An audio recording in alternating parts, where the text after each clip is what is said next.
How do we change our perspective? By recognizing there's two pieces. One piece is the Gyana Yoga path, and the other piece is the Bhakti Yoga, the devotion. If we are stuck with our perception, if we are still stuck with that control and it's so hard to let go and be devoted, this is when we bring in the Gyana Yoga path. And we actually say to ourselves, okay, I've been running my life for a certain number of years. I've been trying to manage things for a certain number of years of my life. This is what, with my clarity of vision, I am able to see is the result of what I was doing. And it doesn't mean it was a disaster. I mean, on a personal level, I can look back at my life and say, yeah, it seemed to be going fine. Things seemed to be fine. And yet, what it didn't have was the actual experience of the bliss. It didn't have the actual potential for the peace, for the transformation that a path of devotion does. So you begin actually with a very rational approach to, okay, this is what my life looks like when I control it. And when most of us are very honest about it, what we realize is we don't do such a good job. We may be able to put things together on the external level. We can make money. We can build houses. But in terms of our deep inner level, we're not able, through what we are doing, to actually give ourselves the experience that we're looking for in our life. And that's when, whether we've had it with God or the Guru, or we still haven't had it, in either case, what we come to is an experience of, okay, God, I've done everything I know how. And it's not working. Now I have this leap of faith. It's like when you go to the doctor. Most of us hate going to the doctor. Some of us hate it even more than others. We all know people who, whatever happens, never will go to the doctor until it's really bad. I know for me, on a personal level, every time I get a cold, begins with a stuffy nose, get a little fever, I will do everything Ayurvedically I possibly can do to avoid taking any sort of allopathic chemicals. I end up going through jars of honey that I'm mixing with all kinds of different churdans for this and for that and this and that. Going through bottles of what looks like dirt from different types of plants, different colored churdan, gargling, this, that, the whole thing. Doesn't make it go away.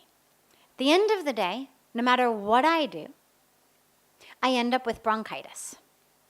Now, this is not true for everyone. This is a personal history of my life and my lungs, but I end up with bronchitis, and I end up on antibiotics. And yet, what I've done is wasted 2 to 3 weeks of my life in which I've had a fever, in which I'm not able to do anything because I'm sick. And yet, even though I know this is the pattern, it is so difficult for myself, for my ego, the minute I get sick to say, maybe I should be smart enough and take the antibiotics from the beginning, rather than wasting yet another 3 weeks of my life being sick and miserable.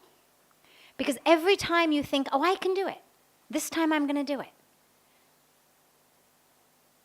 And this is what happens in our life. We think, oh, I'm going to figure it out this time. I'm going to attain my peace, my joy, my enlightenment. I don't need anybody's help. And what most of us find again and again and again is we keep falling. And so you get to the point sooner or later at which you say, okay, God, I've done this enough. I know where this is going. Like I know where my cold is going to go. I've seen this. This is my pattern. You say, all right, God, I don't want to do this again. I'm now ready to admit I don't know the way. I don't know the answer. I don't have the tools. Doesn't mean there's something wrong with me. Just like it doesn't mean there's something wrong with me that for a whole variety of reasons my lungs happen to be weak, I end up needing antibiotics. Doesn't make me a weak person or a bad person. Needing to have a guru, needing to have God in our life, does not mean that we're somehow weaker people.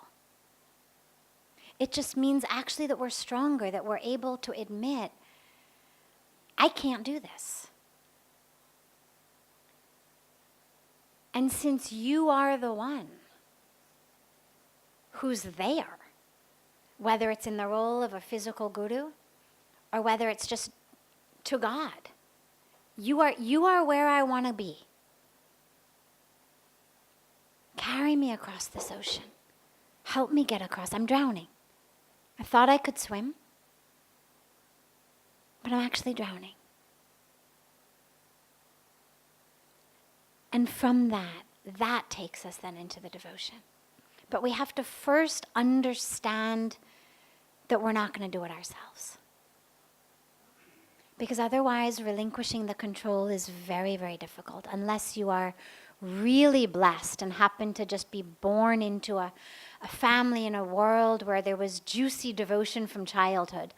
Most of us tend to be a little bit overeducated for that, a little over-indoctrinated for that, and we try to hold on. But eventually you realize it's not working. And that's when we shift into the devotion. Shouldn't be our last resort, but in many cases it ends up being the last resort. And the beautiful part about that is it's no less magical. It's not like God says, I know I'm your last resort. Or the guru says, I know you've come to me after trying everything. That's the beautiful piece. Is they never say, yeah, I realize I'm, your last choice. Doesn't matter. Doesn't matter whether they're first choice or last choice, they're ready. And that's the grace.